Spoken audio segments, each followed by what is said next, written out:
Gloria a Dios en este día. Bendito y alabado es el nombre de Jehová. Bendito es todo aquel que decide escuchar este audio, este video en el nombre de Jesús. Venimos a hablarles de Segunda de Corintios capítulo 7 y es en una ocasión donde voy a hablar sobre el arrepentimiento para salvación. Y en este capítulo es un poquito profundo por la mitad, pero voy a leerlo desde el principio, o sea, Segunda de Corintios, capítulo 7 verso 1. Voy a ir un poquito rápido para no extender el video, pero voy a entrar en la palabra de una vez. Dice, así que, amados, puesto que tenemos tales promesas, limpiémonos de toda contaminación de carne y de espíritu, perfeccionando la santidad en el temor de Dios. Admitirnos, a nadie hemos agraviado, a nadie hemos corrompido, a nadie hemos engañado. Eso es Pablo básicamente dándole la introducción de lo que él va a hablar ahora. Y se está básicamente aclarando sobre la primera carta que él había mandado, que es la primera de Corintios. Dice, no lo digo para condenaros, no lo digo para condenarlos, pues ya he dicho antes que estáis en nuestro corazón para morir y para vivir juntamente. Mucha franqueza tengo con vosotros, mucho me glorío con respecto a ustedes. Lleno estoy de consolación, sobreabundo de gozo en todas nuestras tribulaciones. O sea, por las tribulaciones que él está pasando, como quiera que sea, él se goza porque recibió un testimonio. El testimonio él lo va a explicar ahora, en donde básicamente recibió a Tito, que le dio la buena noticia.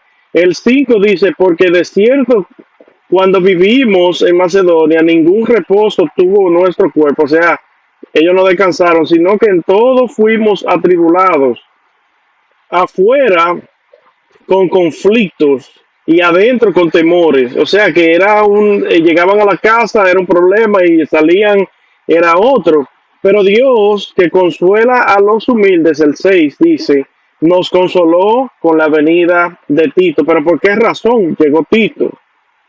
¿Y por qué lo consuela? Aquí dice, y no solo con su venida, sino también con la consolación con que él había sido consolado en cuanto a ustedes, haciéndonos saber su gran afecto, vuestro llanto, vuestra solicitud por mí, de manera que me regocijé aún más. O sea que él recibió este reporte y se alegró a pesar de todo lo que estaba pasando.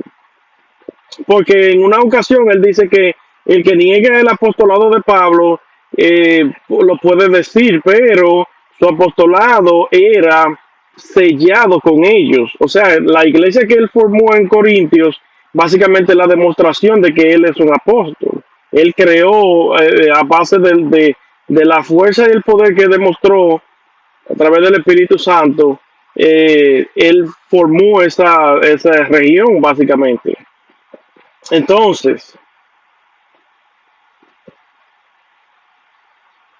el 8 dice, porque aunque os contristé con la carta, no me pesa. Estamos hablando de la carta anterior.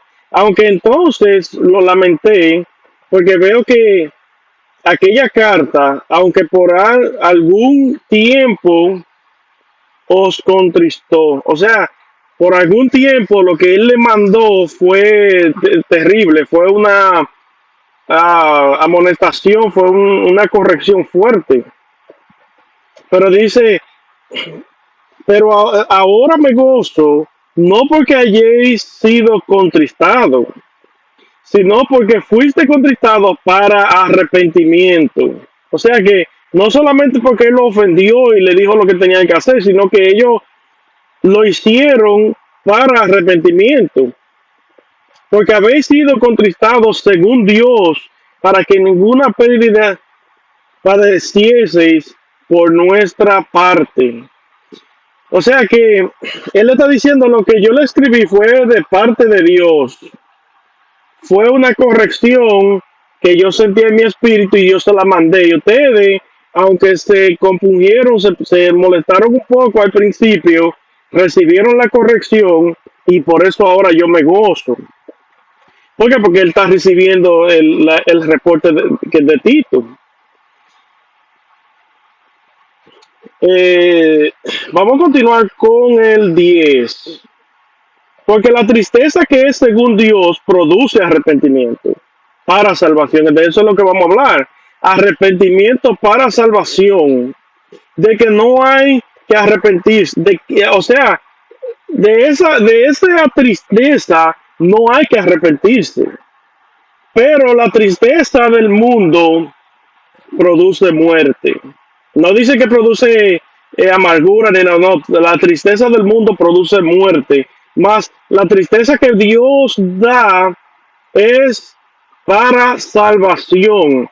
Y eso es una de las cosas muy importantes para nosotros entender, porque vemos una conexión en lo que es recibir el mandato, los mandamientos, la palabra de Dios, en lo que es recibir revelación de parte de Dios y que mucha gente, por ejemplo, siguen caminando como si nada, como que si nada ha pasado y hay pocos que en realidad entienden la gravedad de la situación y se ponen eso lo puedo decir como angustia.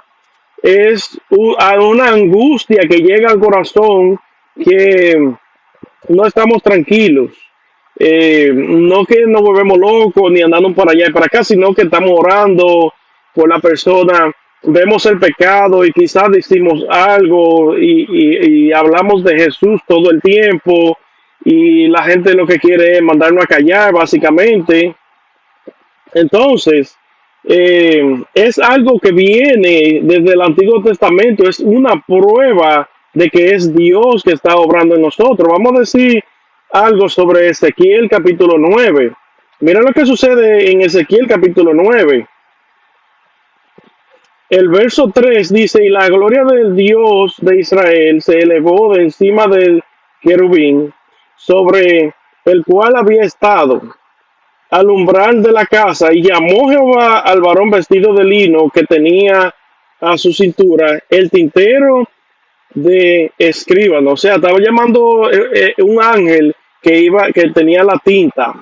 Y dice, y le dijo Jehová, el 4 dice, pasa por en medio de la ciudad, por en medio de Jerusalén, y ponles una señal en la frente a los hombres que gimen y claman a causa de todas las abominaciones que se hacen en medio de ella.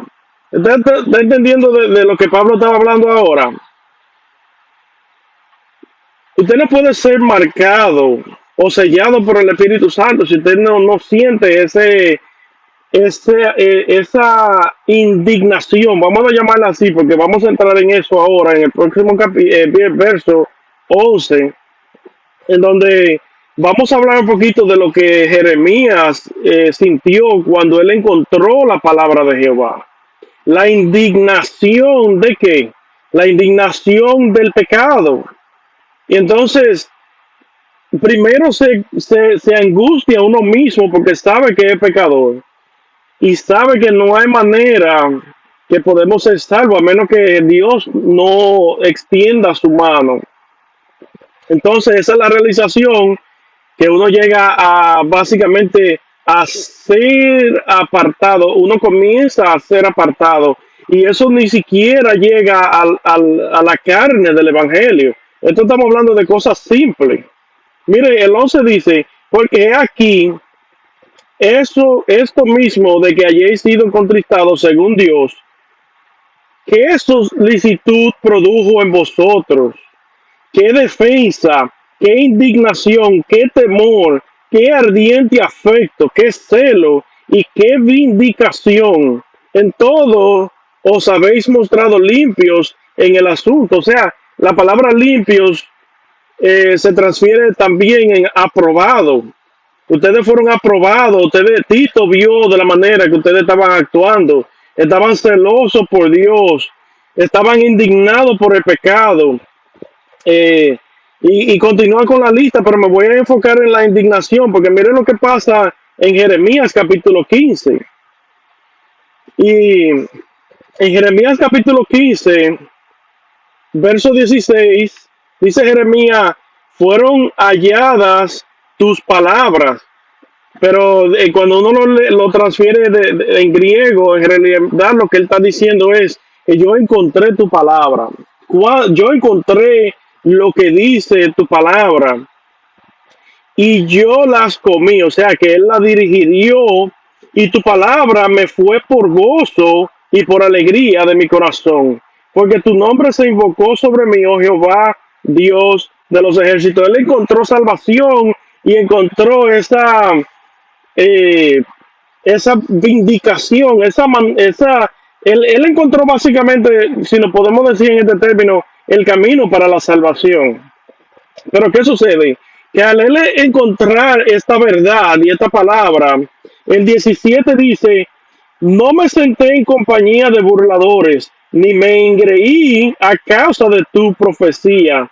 Me senté solo porque me llenaste de indignación.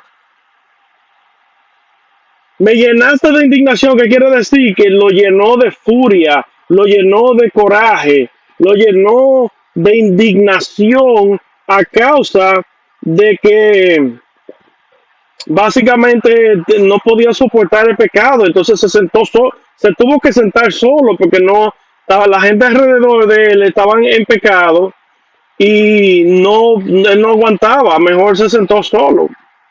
Entonces de esto era lo que Pablo estaba hablando. Esta gente, los corintios, se llenaron de celo, de indignación, que fue un reporte tan grande que cuando Tito llegó con ese reporte, él se llenó de alegría.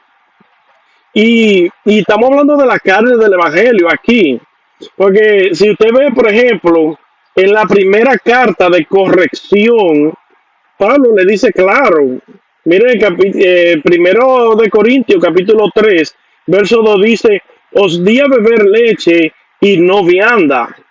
O sea que todavía estaban en la leche, estaban siendo procesados con la cosa sencilla del Evangelio.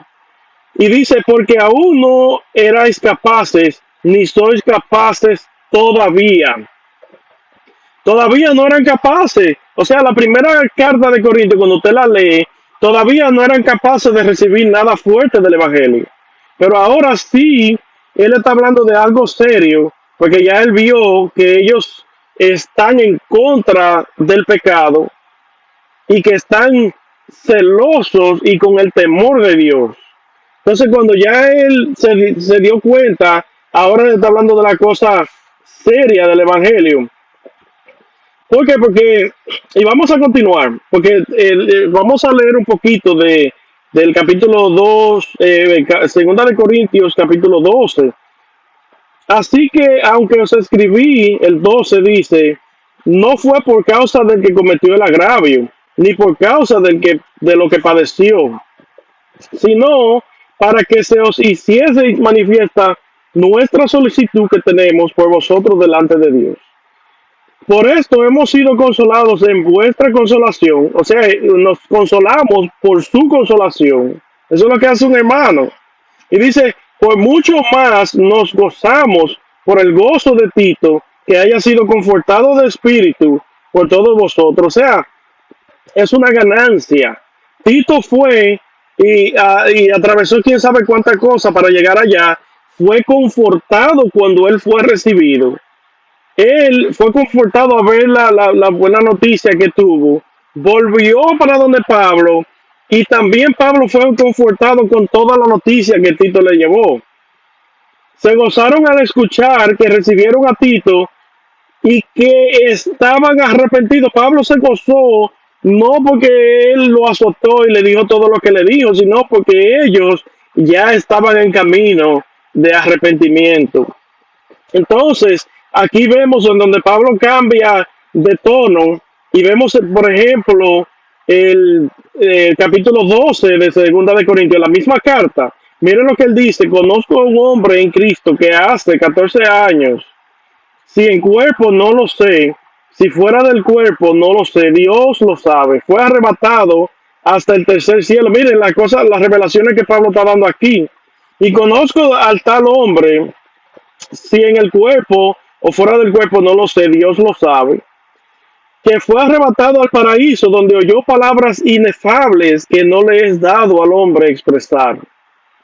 Entonces aquí le dice la carne del evangelio, le dice la vianda, le está diciendo: y para que la grandeza de las revelaciones no me exaltase desmedidamente, me fue dado un aguijón en mi carne, un mensajero de Satanás que me abofetee. Esas son las realidades. Eso es lo que pasa con el cristiano, que Dios lo acomoda y lo pone en el camino que debe de ir. Y si no, entonces le asigna un mensajero de Satanás para que te enderece. Esa es la vianda del Evangelio, amados. La vianda del Evangelio no son secretos ni nada. La vianda del Evangelio básicamente se trata de un camino recto. Y si usted no quiere ir en un camino recto, entonces Dios lo endereza. Pero mucho cuidado, porque muchas de las veces Dios nos quiere enderezar y nosotros seguimos jalando y jalando y jalando hasta que Dios nos deja ir. Sí, eso sucede. Por eso es que nuestra salvación tiene que ser luchada, tiene que ser peleada, tiene que ser hasta el fin. Porque cada día hay una regeneración en nosotros. Y con eso lo voy a dejar. Ya van, gloria a Dios, ya van más de lo que yo esperaba de este capítulo.